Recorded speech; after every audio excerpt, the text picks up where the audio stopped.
Lehman was fraud, flat out fraud. If they would have prosecuted some top Wall Street guys who committed fraud, instead of giving these guys $500 million bonuses on their way out, I don't think you'd have Trump today. One person went to jail. One person. I don't know that there's any group of people with less self-awareness than central bank officials. Did you see the quote from Wall Street Journal? The economy's great, the people are wrong. Why don't we go to a supermarket and you could tell everybody about how low inflation is? I believe passionately that the playing field should be level. If you've got a level playing field and accountability, things work much, much better. Well, hello, everybody. It's Jim O'Shaughnessy with yet another Infinite Loops. Today's guest, I have been waiting to talk to for a long time. He is very much in demand, both on the podcast circuit and elsewhere.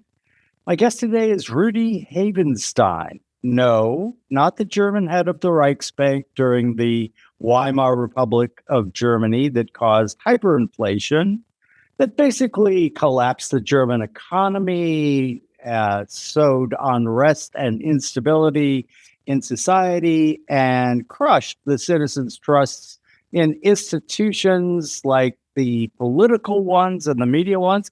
Gee, Rudy, that's sounding a little familiar. And also gave rise to our good friend Adolf Hitler. This Rudy is an American who set up a Twitter account in 2013 to warn us here in the United States and the rest of the West about the dangers of hyperinflation and how, Rudy, first off, welcome. I've been waiting to talk to you for a long time. Thank you. It's an honor to be talking to you. A pleasure. Thanks for having me. So we're roughly contemporaries. I guess my first question is, why don't we, for people who don't think about this a lot, why don't we talk a little bit about hyperinflation? Because if you know the history of hyperinflation, of course, the Weimar Republic in Germany was a classic case, but recently Venezuela had essentially 1.7 million% inflation between 2016 and 2018. Zimbabwe. But when I talk to people, they always say, well, yeah, that's Zimbabwe or that's Venezuela. You know, the United States is the world's reserve currency. It's the biggest and most militarily powerful country in the world. That could never happen here. Explain why that might be wrong. Well, you know, Germany wasn't a small backwater in the 20s either. I mean, it was a major European power even after losing World War I. I've been clear all along. I'm not calling for. I wrote a post probably almost 10 years ago saying I'm not calling. I certainly don't think the United States is at imminent risk, and I think it'll happen other places first, obviously, if it happens. But I'm just saying we have to be careful that any nation that monetizes debt is putting itself on a dangerous path, and we have monetized the debt. I mean, if they say that they're tapering the balance sheet. If you look at it on a semi-log scale, it's really not much. There's a lot of people expecting that they're going to have. I mean, I can't tell you how many podcasts I've listened to recently where people say, "Well, they're going to have to monetize the debt." I mean, Tom Honig the other day was talking to somebody, and he said there's going to be a lot of pressure on the Fed to monetize the debt, and people are talking about, $20 trillion balance sheets or $30 trillion balance sheets if we don't get our house in order. So, but I'm not calling for it. And by the way, hyperinflation, I've always made clear too, is not very high inflation. It's not like 70s inflation or the 9% we just had. It's a currency collapse. It's a different animal. I think very high inflations can lead to hyperinflations, but it's night and day. I'm not calling for it imminently, but I'm just saying we gotta be, we can't, what's is it Stein's law that what can't go on forever will stop. Yeah. Something, Yeah. So yeah. So Herbert that's all. Stein. And I picked the guy because I always had an interest in that period of history, and I have a bunch of contemporary accounts written by people who lived through it of the hyperinflation, particularly in Germany, and you can see how, like you pointed out in your intro, that it absolutely destroys society in ways that I don't think we can appreciate. And my thing is, if we ever go that route, and I really hope that I'm it never does, and I'm not calling for it, but I'm just saying if we ever go that route with the world reserve currency, it would destroy the United States, and it would destroy, probably the greatest political experiment we've ever had, in the last couple hundred years in the history of the world. So I'd hate. You just have to be careful. You can't just say, "Well, we're the United States, so we can do whatever we want all the time." And that's a thing I think we say on a lot of levels. Some country that we don't like, we'll invade them. We need we need to send money, we'll print it. I think we need, because we're Americans. We've got, I've said before, Americans generally don't put themselves in other people's shoes. Look at the, I don't keep going, the sanctions and everything that they did. They told people like the Chinese and the Russians, hey, don't keep your money in U.S. assets because, one day we might be mad at you and confiscate your stuff. So without rule of law, so that's dangerous too. But it wasn't just, and as I say, my name, Rudy Havenstein, was intended as a warning, not as encouragement. But it seems like the warning part has been ignored by our leaders. But I also came on for stock market other reasons too, because I always, I've been telling people I used to, and I still do, send emails for years to friends and stuff, just with news articles and stuff, like my Substack now, and because most people are too busy, trying to survive or trying to make a living, to pay attention to the vagaries of what goes on in the stock market or in politics, And so anyway, yeah, it's dangerous. But we just be aware. We're not some special country that can't make mistakes. I say that the FOMC now thinks they're so much smarter than the Reichsbank in 1923, and I don't think they are. So yeah, and I have been fascinated by things like currency collapses for a long time. I also write like a lot of fiction stories, and way back when in the 80s, I wrote one, and a friend of mine joked to me, the reason I started a publishing company was simply so I could publish all my own stuff. And that's a joke. That's a good plan. Yeah. But now that after selling O'Shaughnessy Asset Management and our new venture, we actually do have a publishing company. And one of the reasons why that we started that is we think that that a lot of topics should be much more deeply explored. And back to kind of the fiction idea, back in the 80s, I wrote a treatment about the easiest way to destroy a country would be through destroying its currency. And that was because it wasn't very good, I'll admit. I was in my early 20s. But the reason for that is, like, currencies are stores of value. One of the things that always confuses me, and I'd love your opinion on this, is like the Bitcoin aficionados. Look, Bitcoin is a speculative asset. And if you want to invent a speculative asset that you can trade, okay, but it's certainly not a store of value. And I sometimes in my career in asset management, I was always struggling to get people to kind of understand inflation and real returns. And I'll tell you, man, in a couple of my books, I used real returns, and real returns are those stripped of inflation. Okay. Right. So people just did not like it. Why do you think it's hard for many people to like really grok the impact and effects of inflation? I was just posting on that on real returns. What you were saying about the best way to destroy a country is destroy a currency. That's straight out of Lenin. There's a great quote from Keynes. Keynes quoting Lenin in his book. Of course, I posted on all this that is the best way to destroy a country. So we have stealing, and of course it causes all sorts of ramifications. Why don't people? I don't know. I think everybody, if you ask them, I've done surveys. Of course, they're not scientific, but I get a couple thousand replies. What do you think is your cost of living increase? Is it 2 point? Well, I said whatever the CPI was, or is it 10%, or is it more, and everybody? I think I listed 10% as the highest, and that won by a good margin. And then a lot of people were replying that it's higher than that.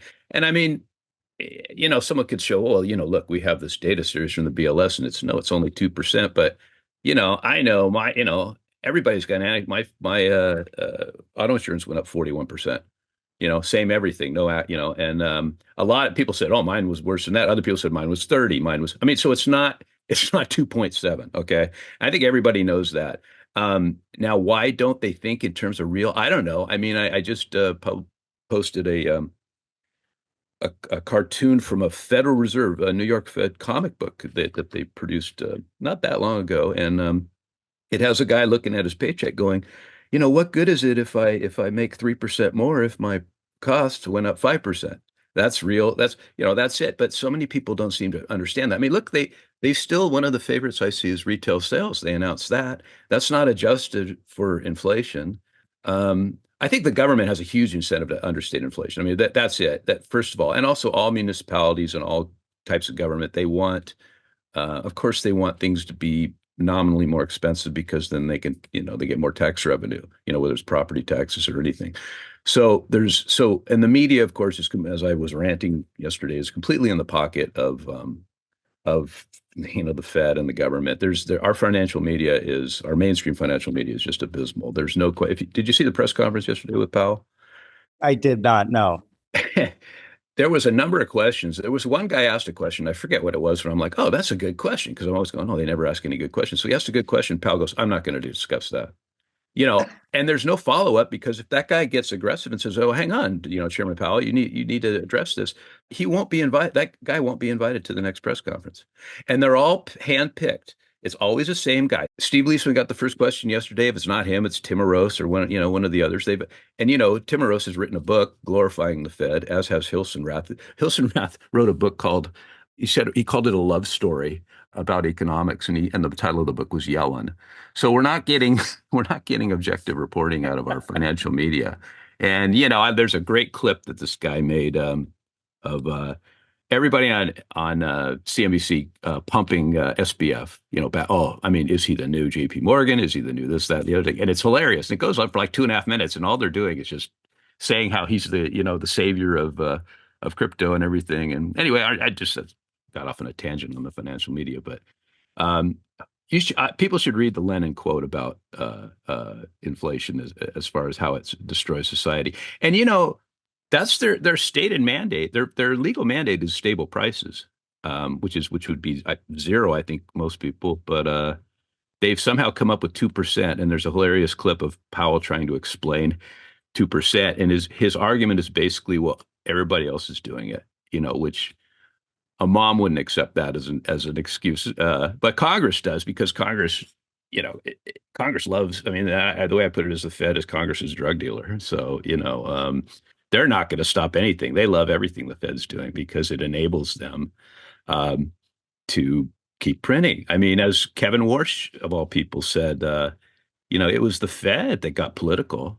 when they decided to cut rates to zero and buy up all the bonds that Trump and Biden were creating, the debt. The Fed said, sure. I mean, there's no independence. It's they're part of the Treasury, basically, except when they don't like the president. I'm sure they would have cut rates if Harris had won. I'm not big on that.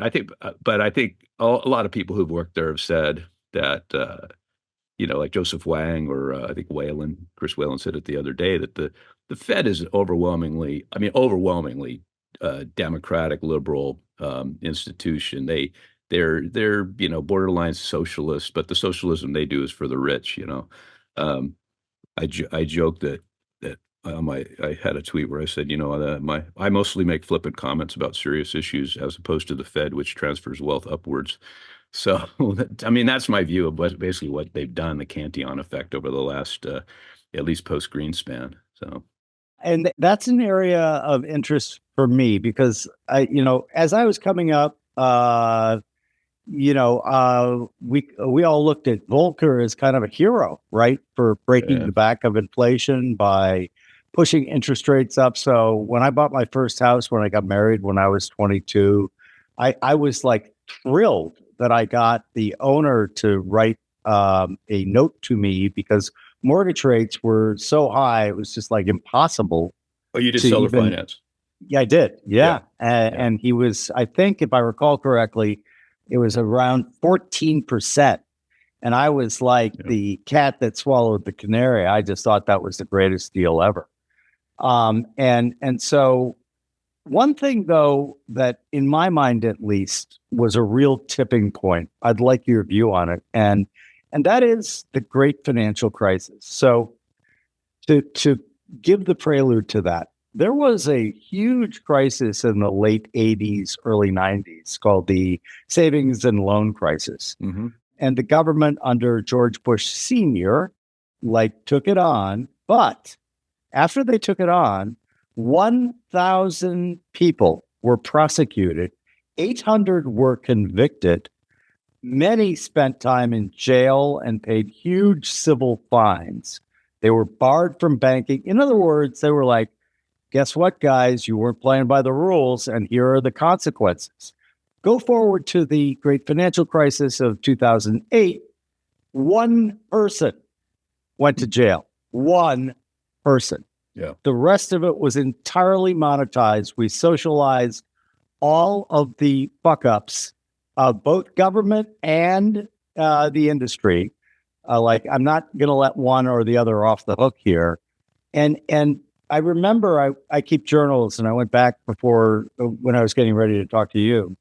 And I wrote, this is going to be very, very bad going forward, that nobody is being held accountable. I think it devastated the non-elite psyche in America to see that. I didn't lose a house, but there were people who did lose houses, and then they're watching, Lloyd Blankfein become a billionaire. It was a failed hedge fund manager who got somehow miraculously became a taxpayer-backed, Fed-backed bank. Yeah, that was huge. I mean, I think that was huge. There's on the when you got this populist uprising, and populist, I said I'm taking back the word populist because it means basically you're interested, you're advocating for what's best for the common people, for most people, and we've done the exact opposite, I think, this entire century, and yeah, it's a problem. I think, Ken Lay was George W. Bush's biggest donor. And when Enron went down, he was actually sentenced to prison. I think he died awaiting before he went to prison. But that was, he did. But, what you say, I'm not a fan of George W. Bush, but his top donor, Kenny Boy, was going to go to prison. And under Obama and Holder, I think Holder was a bank lawyer who came in and created, I have a clip of this too, a too big to jail theory. And no, he did. He literally did. And when I go through and listen to this later, I'll probably just post these things. Sometimes I annotate these things and say, "Here, this is what I'm talking about." Yeah, Right. too big. And then when he left, he went back to the same law firm to defend banks, Eric Holder. A lot of people think he's some sort of progressive great guy, but no, he's not. He works for the banks. And Obama was the bank's best friend too. And I used to say that I used to listen to Obama's speeches until I found out they didn't mean anything, so, and I voted for him in the first time because I was so angry at what the George W. Bush administration had done. But Bill Black is a guy, he was a bank examiner back when you were talking during the savings and loan crisis. And yeah, I think he said they had like a couple thousand criminal referrals. So maybe 1,000 went to actually trial. It was a big deal. People went to jail, the CEOs and stuff. And the scene at the end of The Big Short where Steve Carell is just sitting there shaking his head on the phone going, they knew it. They knew they were going to get bailed out. That's when I just like that period of time, because I'd followed the housing bubble, all through the early 2000s, mid 2000s. Ever since Paul Krugman said we need a housing bubble to replace the dot-com bubble. And of course, Greenspan accommodated him. And so I watched the whole thing. And the way they handled that, and Geithner, who then went on to become president of Warburg Pincus, when they did what they did or didn't do what they should have done, I think I was appalled. And of course, I was very aware of what was going on. But I think even the Joe Sixpack that just saw what was going on in his neighborhood or losing his job or the house's foreclosure. I think everyone had a sense that something was not right. And you needed, and I've said before, if you would have had, if they would have prosecuted, some top Wall Street guys who committed fraud. I mean, that's Ben Hunt, he's talking about Lehman. Lehman was fraud, flat out fraud that, Ben knows more about this than me, but he said they prosecuted all day long. It's no problem. If they would have done that, instead of giving these guys $500 million bonuses on their way out, I don't think you'd have Trump today. I think Mm. that now Trump, if you remember, and I'm not a Trumper, in 2016 and 2015, he's starting to run for president. I think he did it. I didn't think he knew he was going to win, but he he's talking about things. I have a whole thread on this where I talk about this. He's bashing the banks. He's bashing George W. Bush for the stupid wars. And if you look at my pinned tweet, that's all it is. It's the kleptocracy and the wars. I mean, that's my main focus now. I mean, hyperinflation is a really minor thing now. I have long threads on it and I touch base with it once in a while. But what you brought up, you asked, I was listening to your Eddie Effelbein or whatever his name Yeah. is, but Mhm. nice guy. His Eddie is a interview. nice guy. He is a And good guy. at the end, you asked me, you said, like, what's two things or what's one thing that you think is very important now? And what you just said about the difference between the savings and loan crisis and the 2008, 2009, and the 2022, there was a lot of fraud stuff going on there too, is accountability. I keep going back to accountability, whether it's for white collar bank criminals or for generals who lose wars for my entire lifetime base, or most of it, I mean, when was the last war we won? There's no accountability. Where was the accountability for Afghanistan or for Iraq or for 2008, as you point out? There's none.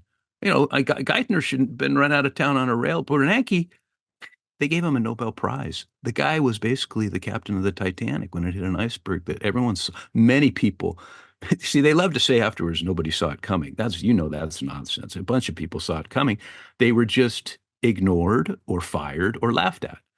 I mean, the people talking about the housing bubble in like '06, '05, '06 were brought on Fox Business or CNBC and laughed at. They'd bring them on and laugh at them. Here's a housing bear, and no accountability at all for anything that's gone on. The whole COVID thing, where we basically, Australia's putting people in camps, and where people are getting fired from their jobs because they didn't want to get an experimental vaccine, and there's no accountability. Everyone's like pretending, oh well, let's move beyond that. We don't want to. Well, we had a bunch of authoritarians, running amok, and I think there should be accountability. But anyway, just to stop going off, but accountability is huge. People need to be held responsible. Now, if you're a guy and you screw up at work and you get fired or you get reprimanded, that's what people know. They know, hey, I screwed up. They see these guys always, look at Yellen. She's been around for 50 years almost at the Fed, off and on, and her other gigs. I think she's been appalling her record is appalling for most Americans. Now she's set for life. She's already loaded, and she can go make $300 or $400 or $500,000 for a speech now, which normal people can't do that. And we're getting back to inflation. Inflation is theft. I mean, Bernanke said inflation is a tax. And he said it's too high to Ron Paul. And when he said it, inflation was around 2%. He also said we're never going to allow inflation to rise above 2%. We could hike rates. Remember, he said that on 60 Minutes. He goes, we could stop that in 15 minutes. Well, we're now on 44 months in a row with CPI over 2%. And I think their mandate is 0%. But look, I'm a crank, right? So they failed on all levels. There's a great quote from that again I posted on from the Fed minutes in the '90s, where Greenspan's talking, and Yellen asked him, "What do you think inflation? What do you think the official rate should be, the target?" And I think it was Greenspan says, "Well, it should be zero." I think it was 96, zero. And Yellen goes, "No, I think it should be like 2%." I mean, as Jim Grant says, if work is heartbeats, then when you take away someone's income through inflation, you're stealing from them. You really are. It's like he calls it monetary shoplifting. And there's another great quote where from the minutes where Greenspan's talking about, well, we could increase productivity or we could monkey with the CPI numbers to get them lower. I mean, and then there's laughter, I always love when the Fed minutes have laughter in them because it usually means something bad's going on. But that's he literally joked about that in a Fed minute meeting. Why don't we just monkey with the CPI? And of course, as Grant Williams, the great Grant Williams points out, every adjustment to CPI is always to lower it. They have a massive, massive incentive to understate inflation. I think they do, and I think they do by a huge amount. And I think that's a big reason for why people are upset when you have the greatest economy ever. Everyone was telling us until recent, until Trump got elected. Remember? I mean, Biden, Harris, all the newspapers. Did you see the quote from? Oh gosh, was it Wall Street Journal? The economy's great, the people are wrong. Or Yeah. the Yeah, I Jonathan did.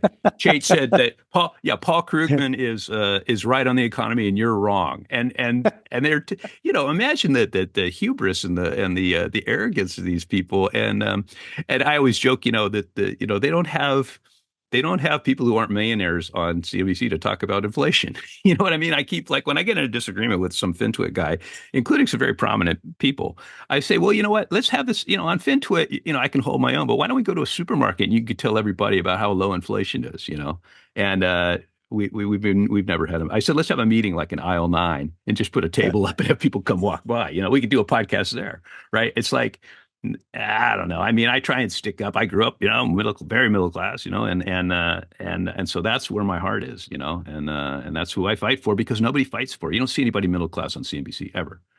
Yeah.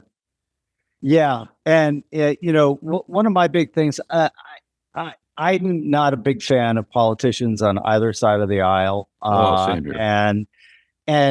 But my big deal is I am if I have anything that defines me politically, it is that I am fiercely anti-authoritarian.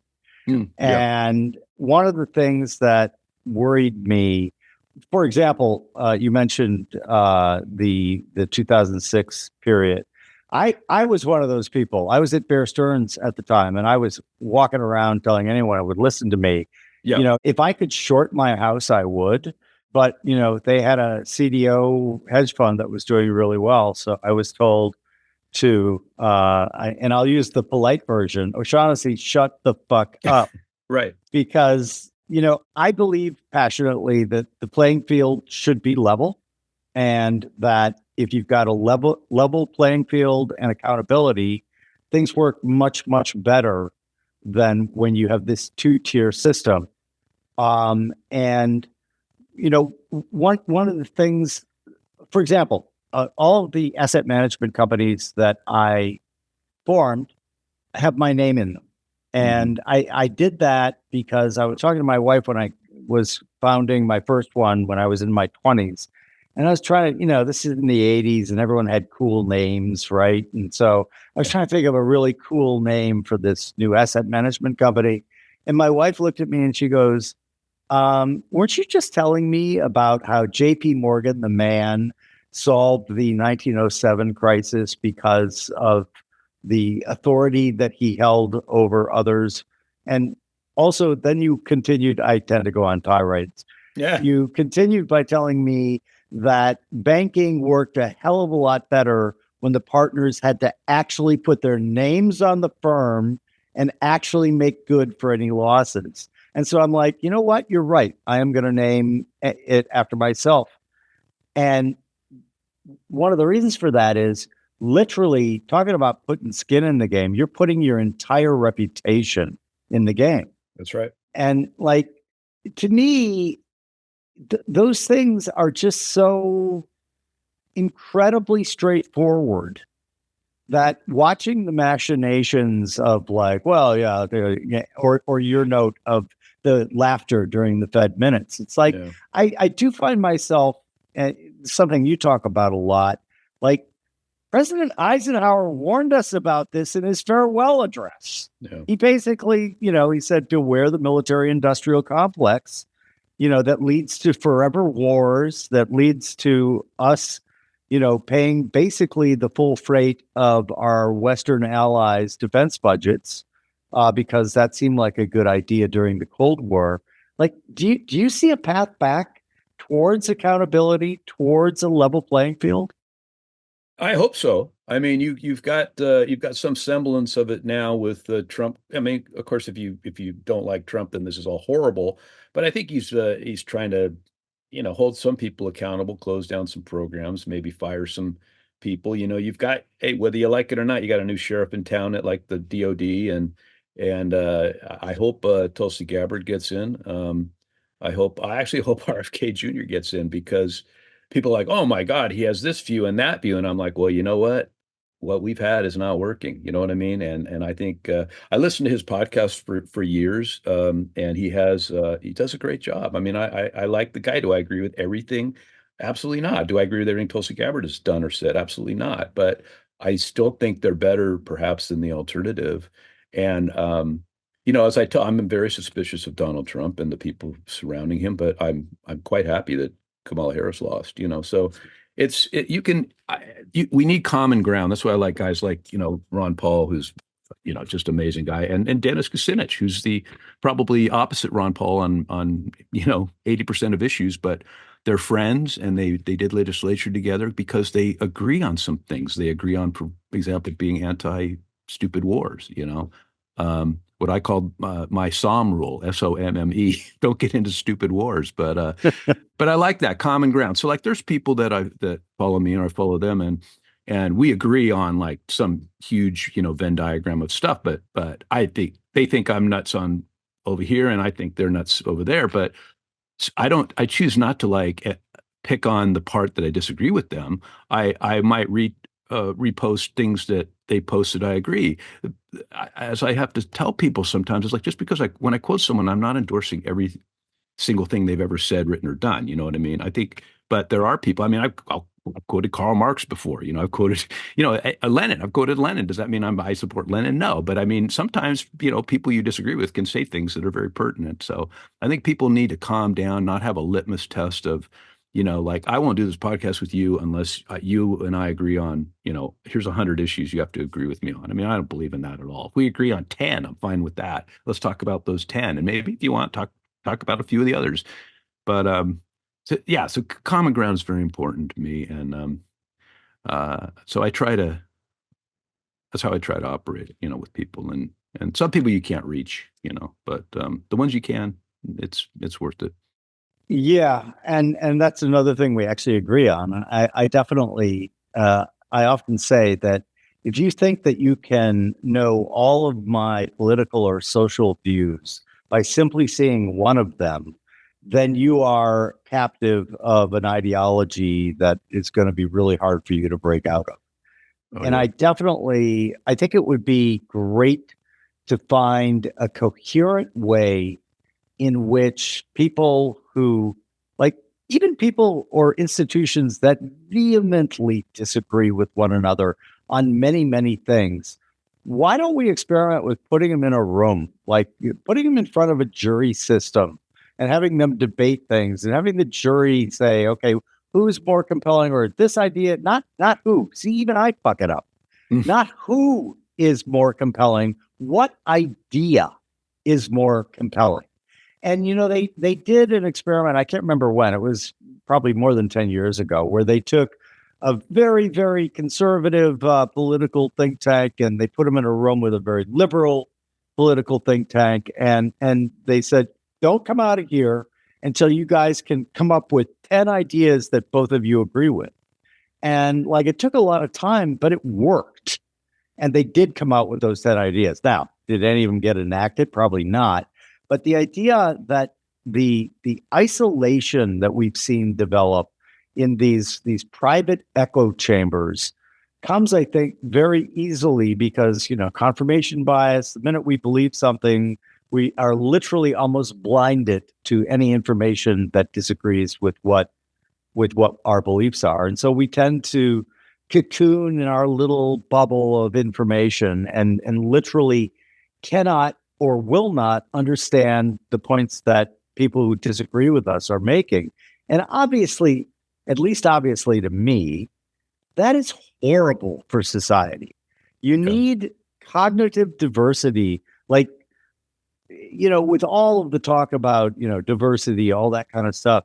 Hey, I totally agree that we need cognitive diversity. But what did it end up being? It ended up being about surface appearances, like what color you are, what religion Right. you are, what group do you belong to? And then saying, well, if you are this color or this sex or this sexual preference, then you must agree with all of these things. Like that, to me, that is like one of the worst outcomes. Cognitive diversity, on the other hand, is very, very useful because, like, I'm sure I'm wrong about a ton of things.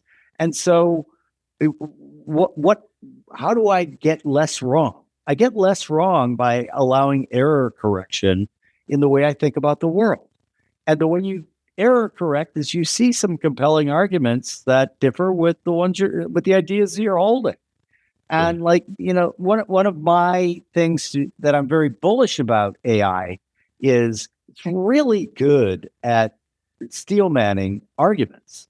And so one of the things that I do is I'll take arguments that I fundamentally disagree with, and then I will put them into a large language model and have them steel man that argument. And you know what? It like it steals from you the ability to say, oh, all those guys are idiots and those ideas are worthless, because you know what? Some of them aren't. And one of the things that we do when we attach ideas to a specific individual is it just makes it so easy for the ad hominem type of argument. Yes. Like you mentioned Kennedy. Very, very easy. If you look at those hearings that are going on, he's done a lot of things that are pretty easy to attack, right? Yeah. And so, but that doesn't determine whether he would be a good choice for Health and Human Services. But as you pointed out, given what's happened, Right. like, it hasn't worked. And when things don't work, you should fix them, in my opinion. Call me a crazy radical. But if things are not working, you should work towards solutions. Working towards solutions for things that are really catastrophically not working should be inclusive, not Yeah. just one group over another. Do you think, like, is this just a pipe dream? No, I think people need to do some introspection. I think the Democratic Party and the media in particular, and I'm not a fan of the Republican Party, so you have to explain that too. If I say something about one, uh, they have done no introspection. The Democratic Party in 2016 should have said, wait a minute. I mean, the Washington Post said Trump had 0% chance of winning, a couple weeks before he won. And they should have said, wait a minute, people got obviously for this guy to win, this maniac, this time he was Hitler. And I think last time he was Hitler too.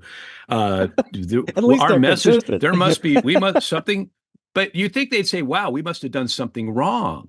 Right. No, immediately. And of course, Hillary echoed this too. She was an election denier for years. She said, they said, "Oh no, it's Russia." They went with Russia, Russia, Russia, Russia, and then they basically did, and for 4 years it was not my president. The Russians stole the election. He's not a legitimate president. Resist, blah blah blah. Then in 2020, you got the flip side. Trump loses. I know a lot of people question that, but people question every election. And then the Republicans are saying the election was stolen, and the Democrats are all up in arms. Oh my God, how dare you question the integrity of our electoral system? Well, and I'm like, hang on, didn't you guys just spend 4 years questioning the integrity of the electoral system? So there's no self-awareness, there's no introspection. Um, you know, remember the night Trump won just a few weeks ago, or what is it, in November, I'm watching MSNBC, which I broke my rule of never watching cable news, which I've had for 8 years now, I think. And they're all in there. Oh, it was misogynist Mexicans and anti misogynist black guys that elected Trump. I mean, they were like, I'm looking at them going, are you guys going to be this clueless again? And so there's people need to have some introspection. And the other thing is, I grew up years ago. I learned I could argue with you, Jim, about some issue. Could be a very touchy issue, and then when we're done, when we're done yelling at each other, we'll go, screw it, let's go have a beer. And I Yeah. totally, I still can do that now. What you especially learned in the last since 2016 is a lot of people can't do that. I found out that you disagree with me on this issue. I hate you. I can never be your friend. I'm not inviting you to Thanksgiving. I mean, it's tragic. Look at the celebrities. What was the one from The View or whatever, telling people not to go have Thanksgiving with their family if they voted for Trump or something. I mean, it's so absurd. Neither Trump nor Harris is worth losing friends over or family over. Okay, honestly, come on, guys. Let's just have a little perspective here. So that's one thing people have to know. You can disagree on something, and you don't need to hate that person. I've been convinced over the years. I was probably initially pro Iraq War because I'm thinking, well, hell, they've got smallpox, he's got nukes. And I had friends telling me, no, this is BS, man. And they were right. And I quickly, when I saw, I think it was within a week of the invasion, that there were people like looting nuclear, like hospitals of nuclear equipment and all that. You know what I mean? Like radiation Yeah. stuff. And our soldiers are just standing there watching them like, what the hell is going on here? We're there for these guys could make dirty bombs theoretically. But I remember them saying, like, not only Condoleezza Rice saying, it's going to be a mushroom cloud, this is going to be our first warning of Saddam, but they were talking about anthrax, and they were talking about smallpox, and they were talking about all sorts of things. So, and then there's a whole side story about how the Patriot Act got passed with the anthrax attacks, which were, you know, from America. But the other thing, I make a point to follow people who I disagree probably 90% about, but with, and they probably did, and they disagree with me with 90%, but we have common ground on some issue, and they, like me, don't have a litmus test. They're willing to follow me in spite of all the stupid stuff that I'm wrong on, but I do that. So I was looking through, I do lists, and so kind of on Twitter to kind of, make it a little more readable. And there's a couple people I'm reading all these like really far right and far left retweets and posts, and I'm thinking, should I unfollow or should I? And I'm like, no, just leave it. And because I want to see, I really do. When I was back in college for a year, I subscribed to the National Review, which is, people don't know, is very conservative, and the Nation, which is considered to be liberal. And I subscribed to both for a year. And the way I put it is, I read them cover to cover, and I haven't since, but I did at that time. And I remember thinking with each of them, about a third of it I agreed with. I thought, yeah, that's right. And then about a third of each, I said, I disagree, but I understand where they're coming from. And then the remaining third was, this is, this is batshit crazy, this is nuts. Right. So I found that on the left and the right. So I found that very useful to, at least people should be aware. Like I tell people, I posted before about Chris Hedges, who I think is talk about anti-authoritarian, and do I agree with him on everything? Absolutely not. But I think it's important for he'd be considered a very left-wing guy in America by American standards. I think I posted that conservatives should read this guy. You may be all upset and angry and everything, but you should read him just to kind of get an idea.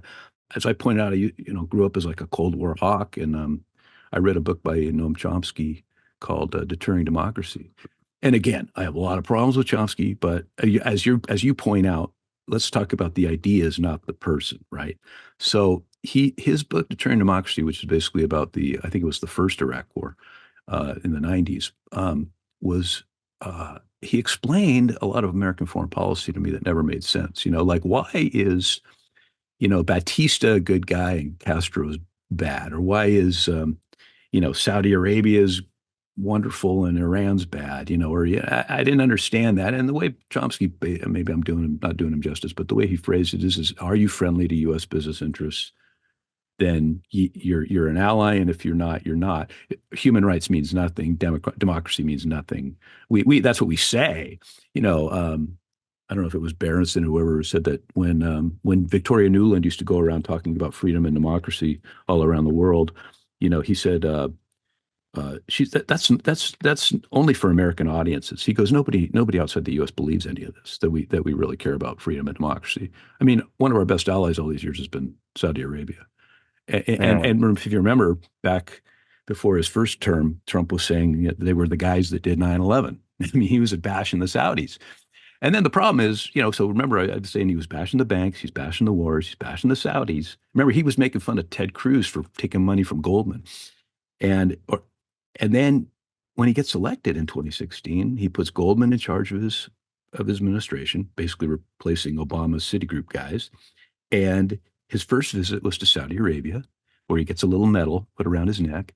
And as far as I think white collar crime prosecutions declined to the lowest on record under Trump, So all this bank bashing and now on wars to his, I mean, we still killed a lot of people in countries most people couldn't find on a map, but he didn't start any new ones really, as has been too common among presidents lately. So on that alone, I think he's less of a mouth breathing warmonger than we're used to, Trump. So I will give him credit for that, and I hope it continues. Although he's made some decisions that make me question that, but like I said, I'm suspicious, but I'm willing to take the good things. I think sending arresting illegal immigrants who commit crimes is a good thing. I think not having a porous open border is a good thing.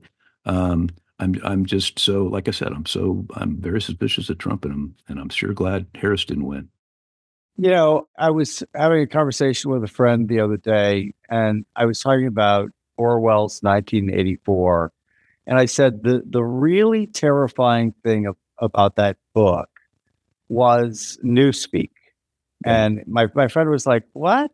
And I went, "If you really," and I've read the book several times, right? So Applicable today.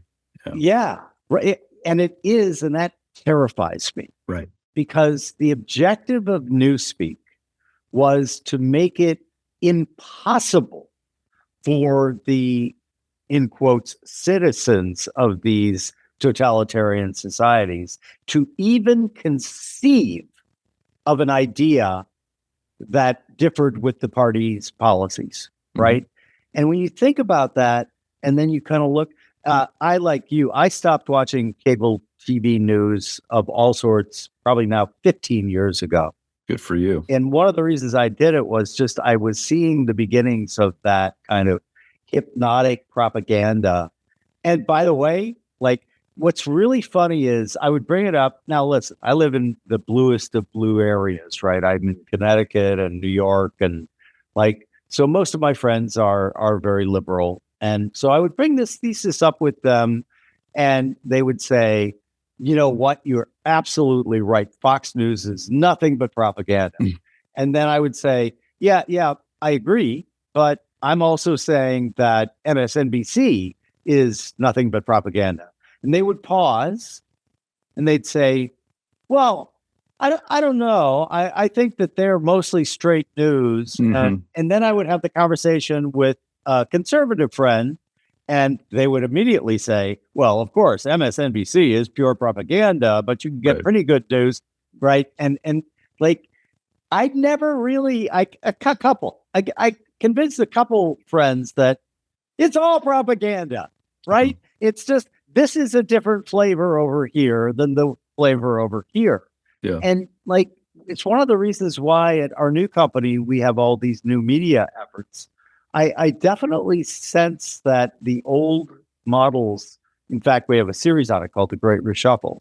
The old playbooks don't work anymore, right? Like I tease the World Economic Forum all the time on Twitter because when I watch their clips, it's kind of like, are you so tone deaf that you literally think that this is going to convince someone to back your proposals?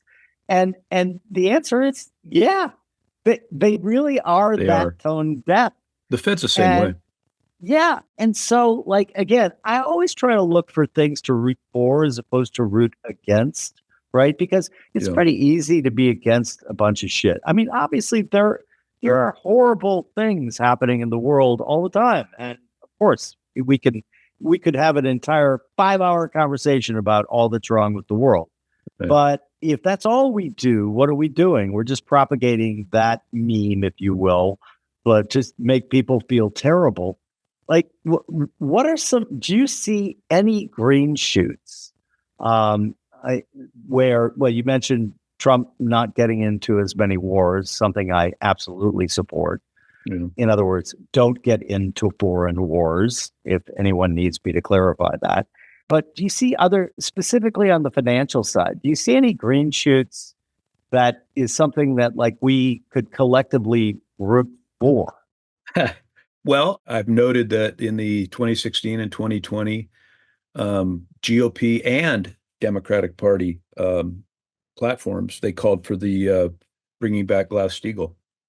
Mm, And Trump is on record as supporting the return of Glass-Steagall, which, if you remember, was I think I do remember. 1990. Oh, yeah, of course you remember, but I mean the audience, 1999 was it? I think under Clinton Yeah. signed it, but it was very bipartisan, probably more GOP than Democrat, and it basically took away all of the protections we had from banks being publicly backed gambling casinos since 1933. I mean, they learned a lesson in the Great Depression that then passed this law that we didn't have these bank failures with rare occasion until and until they repeal Glass-Steagall, and then of course within a few years we have Great Depression two, or No. GFC. But I call it Great Depression two because I think for half of America it really was and still is. Yeah, that's something that they could do. So let's bring back Glass-Steagall. Let's have white. Let's and I said the other day, there's a great site that escapes me right now that does a list of all the financial crimes and the fines and everything. Bank America's at the top, and you're talking like 57 billion in fines or something in the last not many years, and J.P. Morgan's up there too, and of course the Citigroup, all the usual suspects, Goldman. But I say, hey, why is it that it's always the shareholders that are and the brick and mortar of these banks that are committing all these crimes, including felonies. I think J.P. Morgan's been convicted of 5 felonies, but apparently these felonies are not done by any executives or any individuals at the bank. They're done by shareholders because they pay the fines. It's like an income thing for the DOJ. So maybe if we started prosecuting white collar crime again, like I said, under Trump last time, it hit all time low, and I don't know if it was any better under Biden. I don't know if he would have been aware if it was any better under him or not, but they need to start doing that because then people say, okay, I feel like the ship is being righted. You need to change. You need to boost people's morale.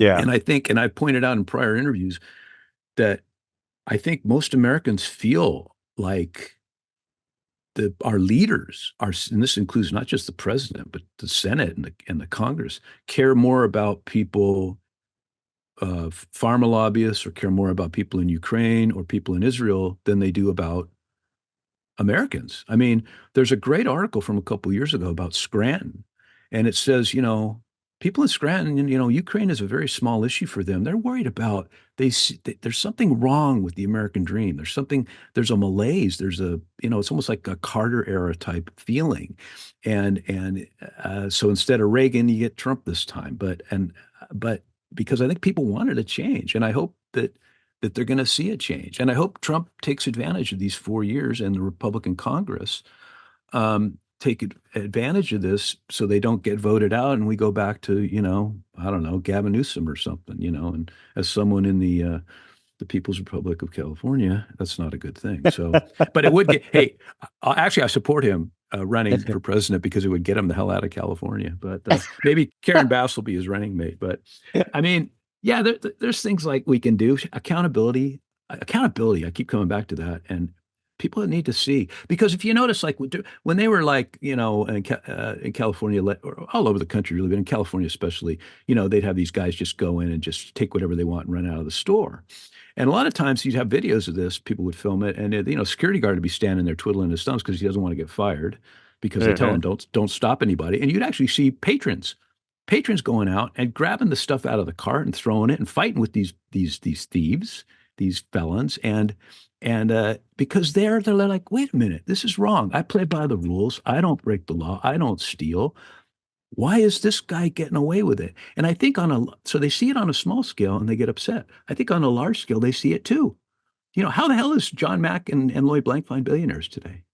That's not right. I mean, most people have no idea who those guys are, but I'm saying someone like me, that angers me in the same way that it angers me if I see a shoplifter, running out with a TV or something, It's like, hey, buddy, you know, I'd love to have some fancy new TV too, but I'm going to work and pay for it, And people have a sense of justice and right and wrong, your average guy. And I think they see that there's no justice and no right and wrong once you get above a certain level. So particularly if you're at a large financial institution, because as Eric Holder said, well, we can't, it might hurt the economy if we prosecute JP Morgan or if we prosecute Citigroup. I mean, Citigroup should not exist, but neither should a lot of these banks. But, this goes back to Glass-Steagall. So let's say I'm dictator, and which I'd love to be. Tomorrow, first item of legislation. No, let's say I'm president. First item of legislation is reenact Glass-Steagall, break up these big banks. I think even Kevin Warsh was just saying that, and he's a Fed insider. He loves the Fed. So, but at least he's got more common sense than most of these Fed guys, I think, from over the years listening to him. I think he has an understanding. You talk about cluelessness. I've said before, I don't know that there's any group of people with less self-awareness than central bank officials. And WEF guys are just like that. They live in their own rarefied world. But the St. Louis Fed or the New York Fed or even the Federal Reserve, sometimes they'll have these tweets and they'll say things like, housing has increasingly become a problem for young people or something. Here, we're having a conference on this to discuss it. And I'm like, do you guys have any clue about what you did, like buying, almost $3 trillion of MBS and its effect on the housing market? You guys, which they had zero in 2008, right? They still have like 2.3 trillion. I mean, and no one, and this goes back to the media too. No one says, hey, gosh, could the Fed monetizing few trillion of MBS have affected the mortgage market at all? I don't know. Cluelessness is a big problem in our society, especially at our major institutions. There's no accountability. Going back to like the Fed conference yesterday, I was talking to you, I think maybe before we started recording. They don't. No, there's no accountability. As Joseph Wang, who's from the New York Fed, is a guy you might be familiar with on Twitter. He says, all the people that said inflation was transitory and no big deal, all the people who fought for that average inflation targeting, that insane policy that they adopted around 2020, all those people are still there. They still have their jobs. And this is a guy that used to work at the New York Fed as a trader. And he says, there's no incentive to care. They don't care if inflation's 20%. They don't care if we have to have a recession they're not going to lose their job. In fact, I think the only people that ever lost their job were like at the Fed were people like who got fired for not getting the vaccine at the Minneapolis Fed. And I've asked Neil Kashkari if he's reinstated those people with back pay yet. Not that I think they were doing anything productive, but they fired them. And that was probably the only time people at the Fed were ever fired. They're certainly never fired for making bad decisions. Otherwise, Janet Yellen would have been out of a job, decades ago. So I agree on accountability, and I'm always trying to figure out, okay, so if we restored accountability, if we restored some kind of litmus rule of law where you're either above that bright line or you're below that bright line. I remember when I was coming up in the industry in the 80s and early 90s, like our counsel would literally rewrite commentaries that I would write because he used to joke, Jim, you write like Emile Legaut's cooks, bam, and he would say, I love it, but this is puffery. And I'm like, puffery? And he goes, and I was like looking at other things that I really kind of thought were puffery, but like those rules were in place. And we knew there was a bright line. Here's what you can do as an asset manager, and here's what you can't do. But also the idea of I was bound by the fiduciary rule. In other words, when you're a fiduciary, you have to put your client's interests ahead of your own. And I take that shit really seriously. So, for example, at all of our companies, our employees, including me, could only invest our equity investments in our own strategies, right? We believed very deeply that the cook should eat their own cooking. And to me, that was just like, kind of table stakes. And so it was with like just increasing confusion as I saw all of that kind of go by the wayside. And it's just like literally when you remove accountability, like you're fucked basically, I think. And so, okay, Glass-Steagall, what other kind of ideas would you have to right the ship? Because you also make the very good point that like what we've seen is kind of like when I was growing up, I was transfixed by I'm outing myself as an uber nerd here, But like I was 13 years old during the Watergate hearings, and that summer, that's all I did was watch those Yeah, because I I was remember. so like transfixed by and this sounds silly, but like the American system worked, right? Yeah, You had Nixon committing these crimes, trying to do the cover up. The Senate was like, yeah, that's not going to fly, man. And he was forced to resign because they would have impeached him. And so it's like there's this confluence of events where you see the media, right? The you mentioned taking publications, and it was funny because I also did the same as you, except I took National Review and Mother Jones. sure. I don't even know if Mother Jones is still around. But Mother Jones back then was the most left wing Yeah, magazine that you could read, and like I would read them in other words, I would read them together and try to learn. Okay, so is there any kind of synthesis here? And by the way, as you found, no doubt, similar. Yeah, there it might have only been like 15 or 20%, but there was a synthesis of those types that you could say, like, get behind. My challenge is like, how do you, other than through the market? And again, I'm a huge fan of actual free markets, not rigged markets, not regulatory capture markets, but free markets where, like, if you fuck up, guess what? You go bankrupt. You lose your company. You know, you yeah. got to roll your sleeves up and try again. What other things could we look to root for, staying with that theme, that might be helpful with the overall lack of accountability on of all of our institutions, Yeah, basically. I've been convinced now of term limits. Mm. For years, I kind of said, well, we have term limits every 2 years in Congress and every, 6 years in the Senate. But Paula Macro on Twitter, who I was talking with recently, he did he made a great point that the one thing that our founders who wrote the Constitution never considered, never conceived of was that there would be people who would want to do politics as a career, or the Mm. people who would expect to be paid for doing this.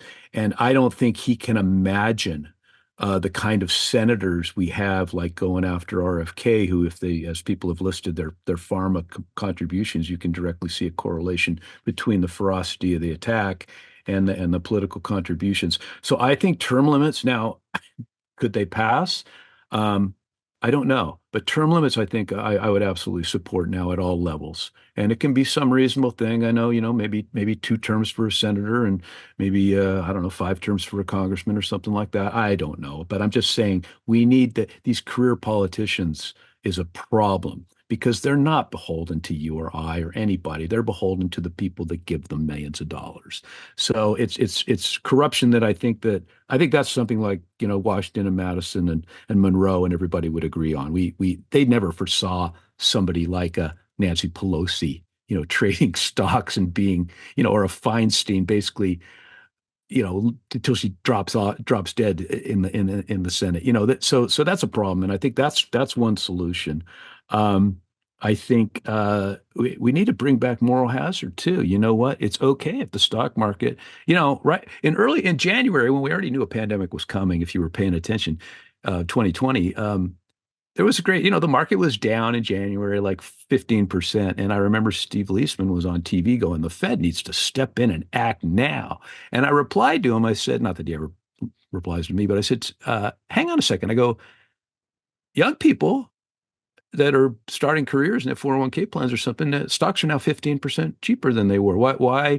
So what we do is we pick winners and losers. And as what we've done is overwhelmingly reward people like you and me, and I mean, we get rewarded, but certainly people like, John Mack and Jamie Dimon, and that get rewarded on infinitely high, David Tepper and everybody on infinitely higher level, but um, at the expense of young people.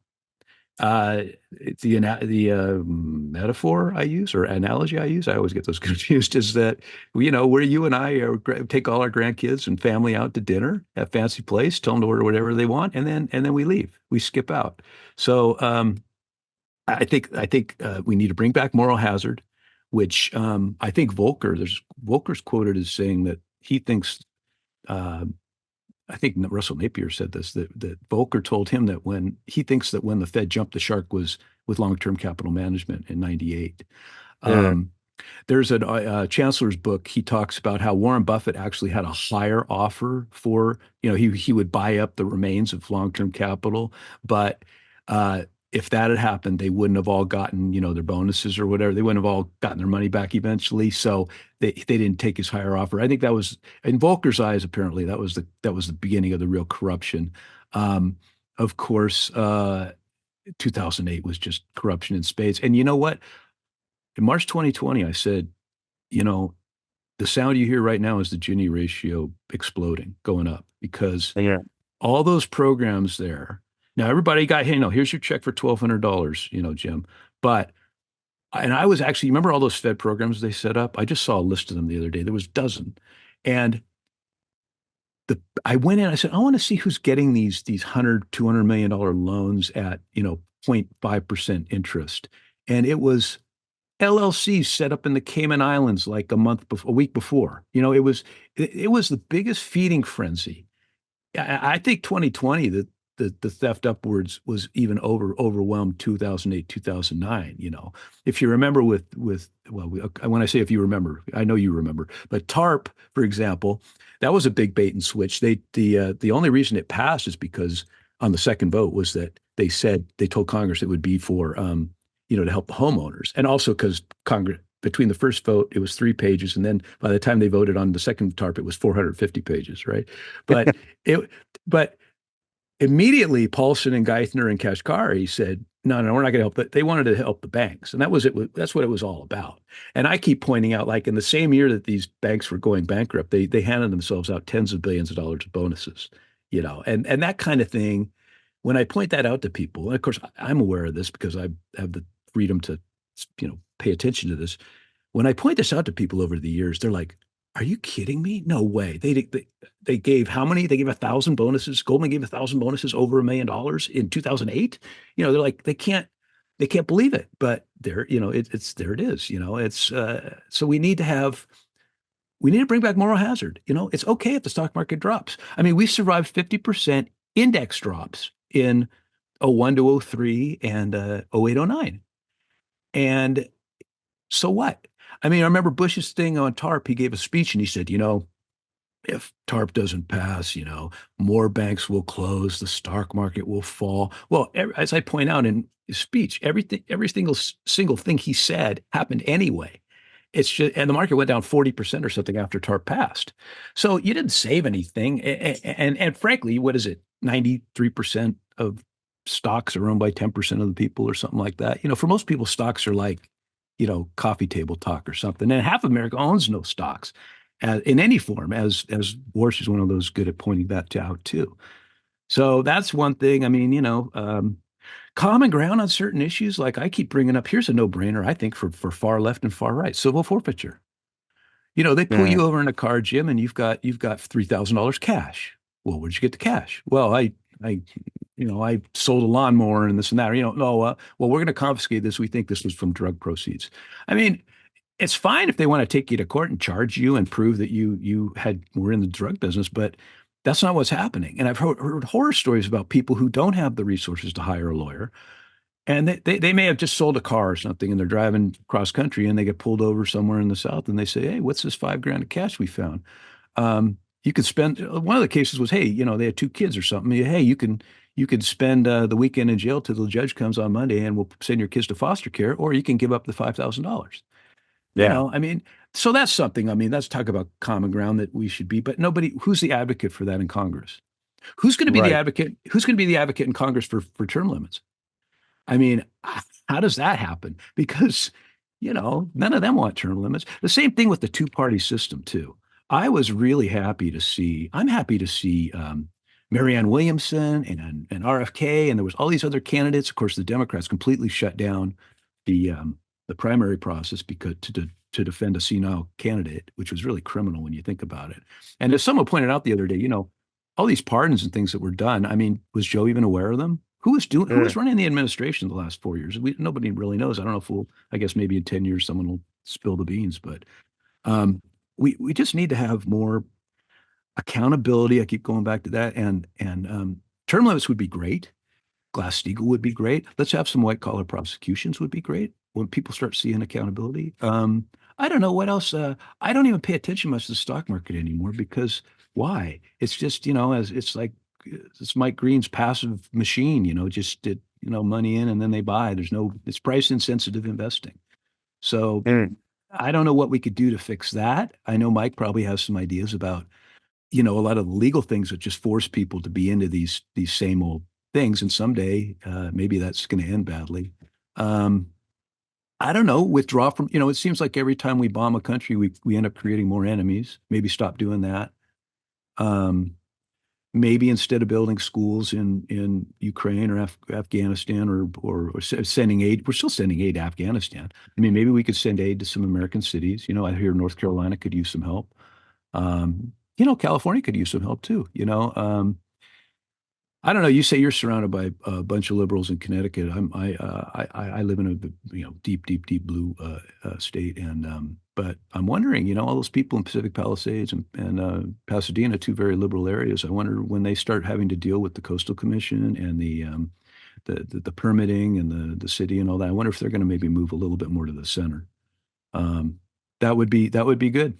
Yeah, wasn't that one of Milton Friedman's jokes that a conservative is a liberal who got mugged?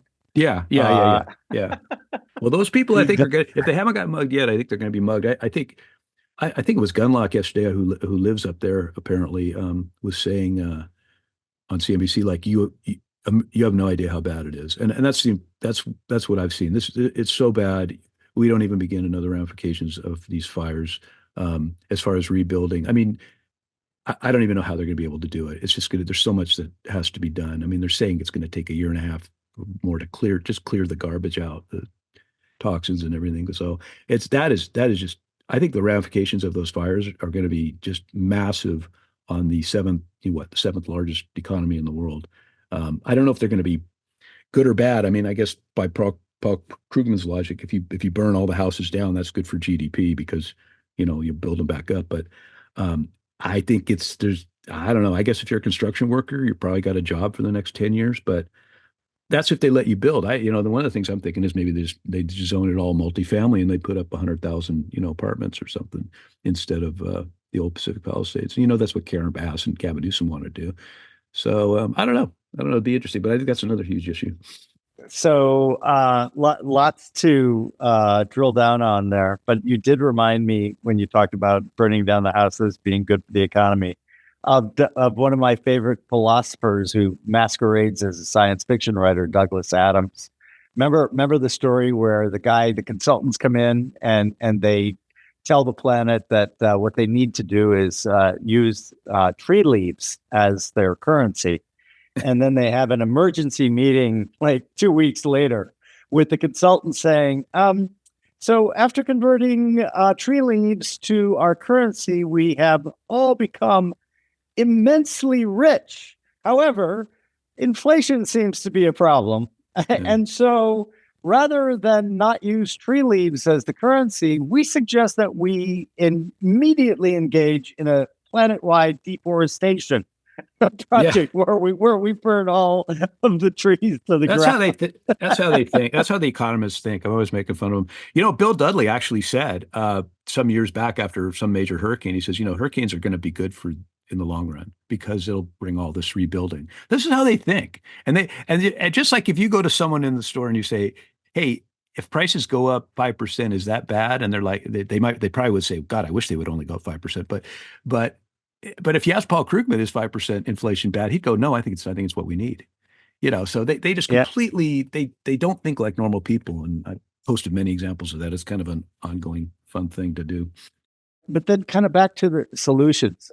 My friend Philip Howard has written several books about a lot of this decoupling happened when we stopped holding people accountable and created a law or a rule. And so he's got a good book called The Rule of Nobody. because basically what he articulates in his book is, in the old days, a teacher in a public school system was left to make up their own decision on how to react to any number of things going wrong in the classroom or what have you. And that now, like literally the rules governing, and I think he used New York's public school system, are thicker than an old phone book. And that literally it takes any option away from the individual teacher who is there when the incident is occurring. And then he goes on to say, same thing for judges. In the old days, the judge was given wide discretion over the sentencing of somebody or dismissing something. And then we created laws that took all of that authority and ability to use discretion away from people in authority, making accountability because accountability is obviously at the individual level, and making that much more difficult. So a thing I might add to your list of things, bringing moral hazard back, term limits, etc., would be kind of a sunset provision for laws, whereby a law exists for 10 years and then sunsets and is no longer a law unless the then Congress reenacts it. Because I think that would clear out a lot of, laws that just accumulate and nobody, as you mentioned, by the time they pass the version of the TARP, right? Yeah. Thank you. It was like 500 pages. The original one was 3 pages. Yeah, pork, exactly. And another thing that I think might be helpful is now that we have generally pretty useful large language models, like all laws should be put through an AI and put into English, in my opinion. Oh, that's a great idea. Like the Patriot Act. I should ask, in fact, I'll ask that later. I'll ask, can you summarize the Patriot Act? Because nobody read it. And there's a great quote from Dennis Kucinich. Why did you vote against? He says, why did I vote against the Patriot Act? Because I read it. He's probably the only one who read it. And another reason I like that guy. What you were talking about just now is it's like zero tolerance. Remember when that got into school, zero tolerance. So they literally, if you brought a nail clipper to school or a nail file, or I grew up, every boy had a pocket knife in his pocket. Every boy, and no one ever pulled. And there was fights, and nobody ever pulled a knife in a fight. Just back then, you just didn't do that. But nowadays, if you bring a pocket knife or not a pocket knife, if you brought a pocket knife to school, you probably go to Gitmo. But if you brought they actually have people like a kid with a little nail clipper or something treated as if he brought an Uzi. You know what I mean? Because it's zero tolerance. Anything that could be a weapon. So that's the kind of zero thinking. Zero tolerance is zero thinking. And I know these judges sometimes, you're right, they're put under mandatory sentencing, and they're not allowed to consider that, mitigating circumstances, I guess, in many cases. That's another issue, and when I'm dictator, I'm gonna fix all of these things, so. Well, I also think that you also have to walk the walk. So, and set an example. I was still with OSAM as an asset manager when they offered those loans, right? If you were just purely rational and you said, wait a minute, they're offering me a loan that is forgivable. In other words, they're offering me a bunch of money. And so I had some people on the team, particularly on the financial side, say, we should apply for this. And I went, I don't yell, I don't shout, but I was like, absolutely not. And they kind of looked at me like, what's wrong with you? You're saying no to free money? And I'm like, money is never free. And we don't need that. So if we take that, we are taking that money from somebody who might really, truly need it. And so other things like, I do believe you've got to walk the walk. You got to not take that free money. You've got to, another solution for inequity, I shouldn't get Social Security. Mm-hmm. I would be entirely in favor of a litmus test where people above a certain net worth or income level just don't get Social Security. And yet that seems very non-controversial to me. Yeah. And yet, like, even I've had very, very liberal friends say, I understand why you are saying that, but Jim, you don't get it. If we put a litmus test in, then people will stop seeing it as a social benefit for everyone. And then, it'll be easier to argue against. And I'm like, yeah, okay, but we have a real problem here. And these are simple things that we could do to, is it going to get rid of the problem? Absolutely not. But will it ameliorate it to a certain extent? I think so. And so, like, same kind of thing on immigration and all of those things. Like, there are simple, straightforward ways that you can make rational, intentional immigration policies that are good for the country, good for people wanting to come here. I mean, like, the whole deal. And yet it just always devolves into these screaming matches. To the point where, you just no unanimity, and also the idea of seeing the person on the other side of the aisle as your sworn enemy. You mentioned earlier in our conversation about, like, we could go at it hammer and tongs and then go have a beer together. Sure. And that actually happened when Reagan was president and Tip O'Neill was Speaker of the House. Those guys used to, like, eviscerate each other on news and, when they were having conferences and things, but then they'd have a drink together in the Oval Office at the end of the day. They're both Irish, weren't they? And that, yeah, they were. Yeah, the Irish could do that. I'm a big fan of the Irish. Yeah, no, that's what we need to get back to. And I think, of course, Trump will call, I think Trump does that secretly. He'll call someone like the worst names in the book, and then you'll see them later at a party hanging out or something, So I think maybe people understand that it's kind of a game or it's all part of a what is it, kayfabe? Is that the expression where they're like the wrestlers, and yeah, it's funny, as just brief aside on that Social Security, Greenspan told Congress in the mid-90s, he says, oh, we can guarantee all the Social Security benefits you want as far out as you want. He goes, but I cannot guarantee their purchasing power. So Right. Hence the incentive for higher inflation, as I said, just to go off again, as they say, as I've said, the Fed, they all want higher inflation. They all want it. They just can't acknowledge that they want higher inflation. So they have to have all the hedonics and all the other little tricks and everything. But yeah, that's the way out, I think, for them. And Social Security will be another one. I do think they'll try stuff like what you said first. They'll put maybe an income limit on it. At some point, they're going to have to, right? And then and maybe they'll raise the age. And I've always come from the assumption that I'm never going to see a penny from it. So I'm not really that worried about it. But other people, it's what they need to survive, and but I think that money was already spent. I mean, how many wars do we have this century that we put on the credit card, So, and I think inflation's the way that most people see that they're going to get out of that. And as I like to say, you know what? I hear that a lot, mostly, but I never hear it from poor or middle class people. I always hear it from very well off people that inflation's the answer. So, the Bill Ackmans and the Barry Sternlicht and everybody else. So, anyway, just getting back to my nom de guerre.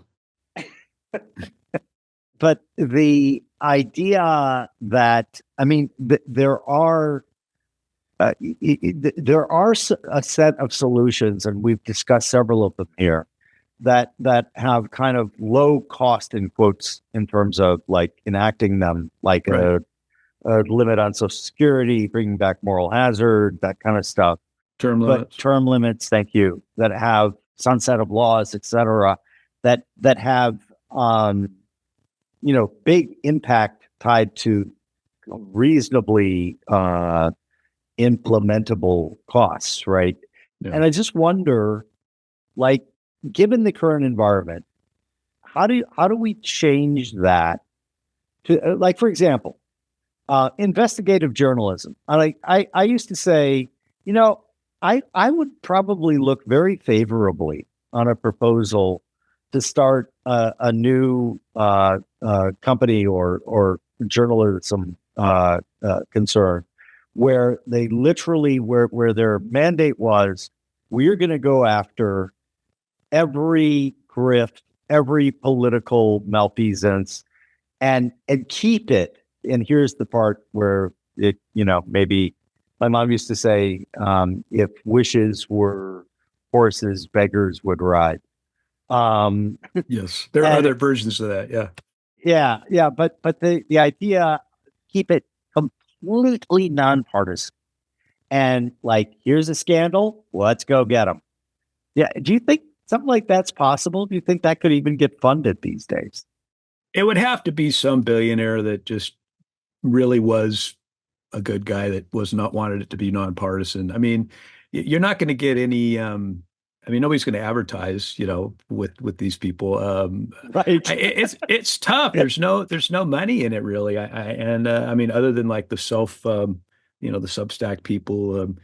I guess the top ones make a ton of money, but yeah, no, that would be wonderful. I would love to see that, and I like to think that if I was a billionaire when I win the lottery, I'll fund somebody. Just go investigate, and of course you got to have a huge legal team because you're fighting against, the most powerful, wealthiest people in the world because that's a lot of the corruption trickle down or I always try to punch up. That's one thing I say is, I'm always going after people way more powerful and wealthy than me. And because I see the corruption and I see that they get away with it and it bugs me.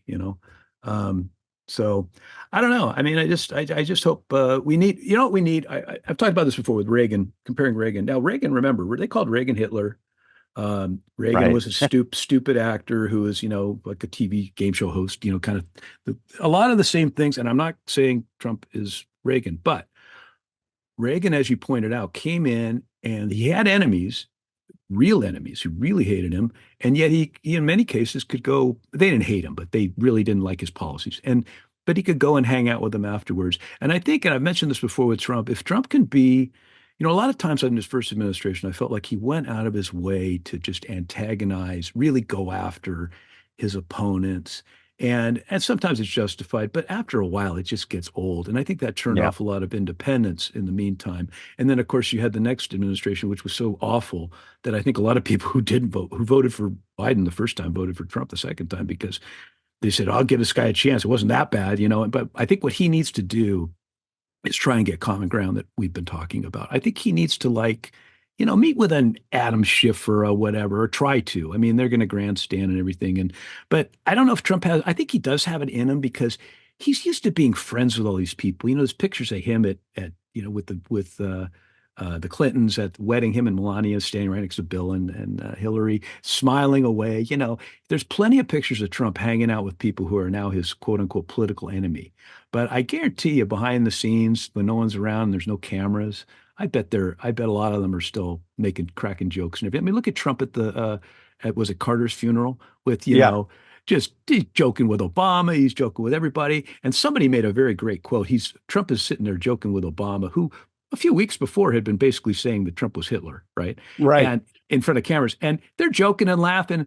And the guy, whoever posted this, made a great comment. He says, imagine like writing off your family or friends over one of these two because of one of these two guys. You know what I mean? Like getting so attached to Obama or so attached to Trump that you think that they are fighting for you. I mean, I think it's all kind of like a café. Like it's a great word.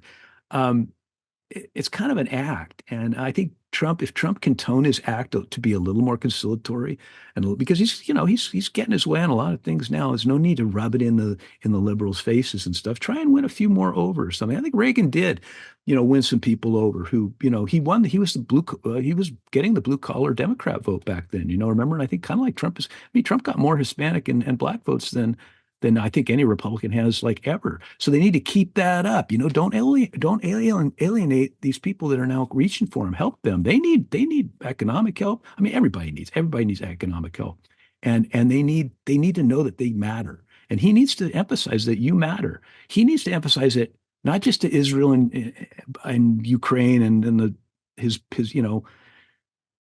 the hangers on around him, the billionaires, but he needs to emphasize it to the people in Scranton and the people in California and the people in, all over the country that you matter. You're an American, besides 2008, 09, what really disillusioned me, and the Iraq War, which was huge once I saw how that was handled. But also Hurricane Katrina. Yeah. I watched that for like a week. I was home and I had it on, and it was amazing to me that the difference between what was being shown on the ground and what was being shown in Washington. Chertoff and Bush were like, oh, everything's great, everything, and on the ground you're seeing people who, 80-year-old people who've been on a roof for 4 days, and I'm like, this is America. This is not right. I don't care that these people are Democrats and black, because Bush was president, Republican. I'm like, these are American citizens. What's the delay? And eventually Americans did what Americans do. They go in and they do whatever it takes. They had the Coast Guard right here went in and did a bang up job. I had a buddy who was there the next day, fireman. He's one of the guys going around the boat, scraping people, right, spray painting on the walls how many people are dead inside, and so Americans eventually, do the right thing, often without leadership. I mean, look at the people in North Carolina now, they've been, someone said a post, of course, I don't know what is propaganda, what isn't, but because I didn't verify, I didn't check it, but about a ton of, a whole bunch of dump trucks that are headed in North Carolina. I suppose the assumption was, well, it's happening under Trump. It didn't happen under Biden. I'm like, why? Well, if it is happening, I'm glad it's happening. But why didn't it happen under Biden? These labels, Republican, Democrat. Most people are neither, I think, and independent. I'm not. I'm neither. I don't care. I've got huge problems with both parties. And I think we need to think again about that. We're Americans. We disagree on some issues, but let's go have a beer afterwards, or let's go help out these people in North Carolina. Let's help out the people in Altadena. Whether they agree with you politically or not, they're Americans. And I think we need to get back to that. You're an American, and you're not a gay American, and you're not an Irish American or a Hispanic American. You're an American first. You really are. And so we need to start thinking like that, and our leaders need to start thinking like that. And so I really hope for Trump's administration that he comes through for the non-billionaires, and reaches out to these new groups that voted for him and doesn't let them down. I think if he does that'd be great. Yeah, and the point you're making that I really agree with is the average American is actually a pretty awesome person. 100%. And let's strip away all these artificial things that try to label people and put them in a category so that we can hate them or love them. Like a lot of European friends who will come here and, like to say, oh my God, you guys are at each other's throats and everything. And I would say, do you ever go anywhere but here in New York or in California? And they're like, no. Mm-hmm. And I'm like, what you should do is you should go to any of the towns that are not New York and not LA or San Francisco and drive around. Like, what you'll find is that the average American, no matter what, right, it's not contingent on what color they are, what sex they are, what their sexual orientation is. Right. None of those things. If your car breaks down and you're in what I call real America, right, you will probably within 20 minutes have a car stop and offer to help you. And that is America. And the more we allow this, what I view as artificial kind of Potemkin villages being built of, this is right wing, this is left wing, that isn't what America is all about. And so I completely agree that when you're talking to your average American, they're kind of go along to get along, they're offer their help immediately. When the towers came down, we volunteered to just go down and help out. And they were like, absolutely. And so they assigned us a slot.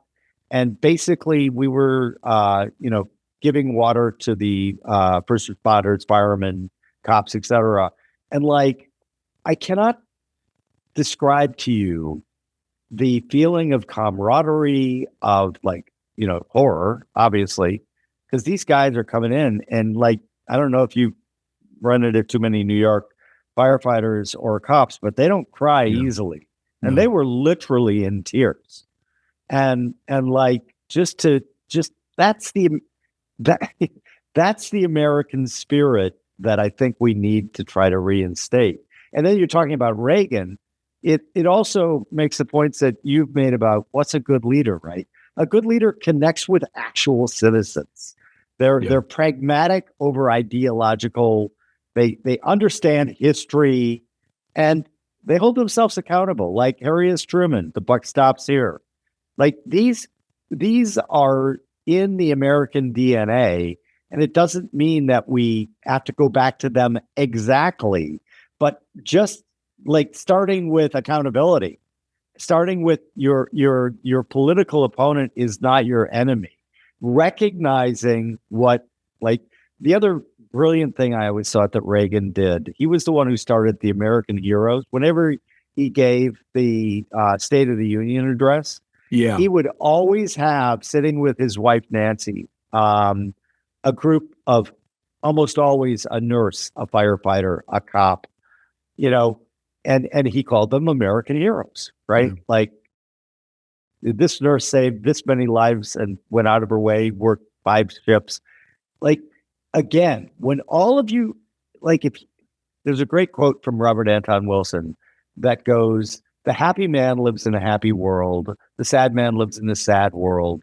The dark man lives in a dark world. In other words, if we are just being fed poison and awful thing after awful thing after awful thing, that's going to affect the national zeitgeist. And so I'm not saying that we should be Pollyannish. I'm not saying that we should not face the problems, of which there are many. I'm saying that, again, back to my things to root for. Like, let's root for accountability. Let's root for an understanding of history. Let's root for what, your average American is actually like, as opposed to the caricatures of both sides, the extreme sides of the political spectrum. And, we might make some progress. If I just mentioned real quick, there was a woman I knew who was traveling in the south of France with a couple other people, and her car broke down. And this was like not a real touristy area, just rural southern France. And they had, for a variety of reasons, it took days to get another car. And in the meantime, they had some of the locals there came along when the police were of no use. They just said, get off the road. But the locals came by. Oh, I know a mechanic. Here, let me take you to his house. Let me take you. So these are white women, and these guys were just wonderful. They had families. They were fixed the car. No, they gave them money, but they were going to do it. They didn't charge them anything. They couldn't have been more gentlemanly and nice to these women, these American strangers, and they were all French Muslims. They were all, and if you think, a lot of people think, I don't think this way, but some people think, oh, Muslims and white women in southern France, it's going to be, no, these guys were wonderful. And that was great to hear. And I think that Muslims and Christians and Jews and Hindu, your average guy, not just Americans, your average human being is a good person. And it is our leaders, I think, a lot of times, whether they're religious or whether they're political, who get people riled up over our differences. I think, so it was very good to hear that about what happened to them in France, that it was just, these guys were just wonderful. Their families were wonderful. And I think that's a lot year round. I mean, world around, there's good people, and we need to maybe try and kill a few less of them. Because every time we drop a bomb, maybe we're killing one bad guy, but we might be killing some wedding party or something. It's not right. Yeah. No, I agree, and I think that's a good place for us to end, because I'm about to make you the emperor of the world, and you're only going to get 2, though, Rudy. I know you have more than 2. Oh, but before we get to that final question, I just think if we can concede that people are not our enemies because they have a different belief than we do, if we can concede and understand that by turning our views and our friendships and our family relationships into a draconian, if you do this or support this person, I'm going to cut you out of my life. I think everyone, and certainly all of my listeners and viewers, I hope agree, like, just getting rid of that, like, then we can start those small steps back towards these things to root for. like accountability, like term limits, like sunsetting of laws, all of the above, and keeping in mind, and you bring the point out well, it's not just the average American who's a good person. Basically, most people in the world are good people, and if we can figure out ways to harness that goodwill, we'll have better tomorrows than we have had yesterdays. So, Rudy, it's been really fun chatting with you about this. Now, I am making you emperor of the world. However, you can't kill anyone. You can't put anyone in a re-education camp. Oh. But what you can do is we're going to hand you a magic microphone, and you can say two things into it that are going to incept the entire population of the world, all 8 billion.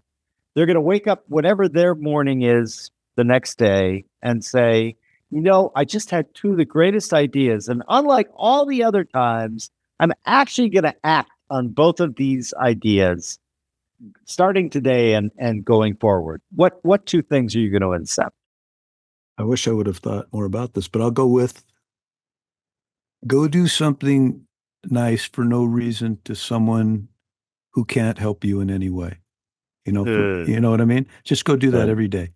And the second one, because I guess this would, I get 3 this way, go to my pinned tweet. And that's really what I've been all about, is mainly, besides making jokes and stuff, is the wars, that Washington and Eisenhower warned us about in their farewell addresses, and also what I call the kleptocracy, and we've talked about it in this interview.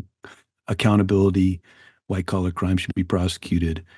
People need to see that. And I think that would make a big step, getting rid of the stupid wars and getting rid of the unaccountable financial class, the Cantillon effect. I think that would be a big step towards what America and the world needs. So, amen. Great talking to you, Jim. Hey, great talking to you too. And your first one, by the way, is also a great filter to use for hiring somebody. When I was at OSAM, I would always end somebody's interview process and everything by taking them to lunch. And anybody who treated the waiter or waitress poorly, I just would not hire, because that's a good one. Yeah. That was punch down behavior. Yep. And I think you should only punch up. So, and I know you agree with that. Rudy, thank you so much for joining me. This has been really fun. Yeah, it's been great. Thanks, Jim.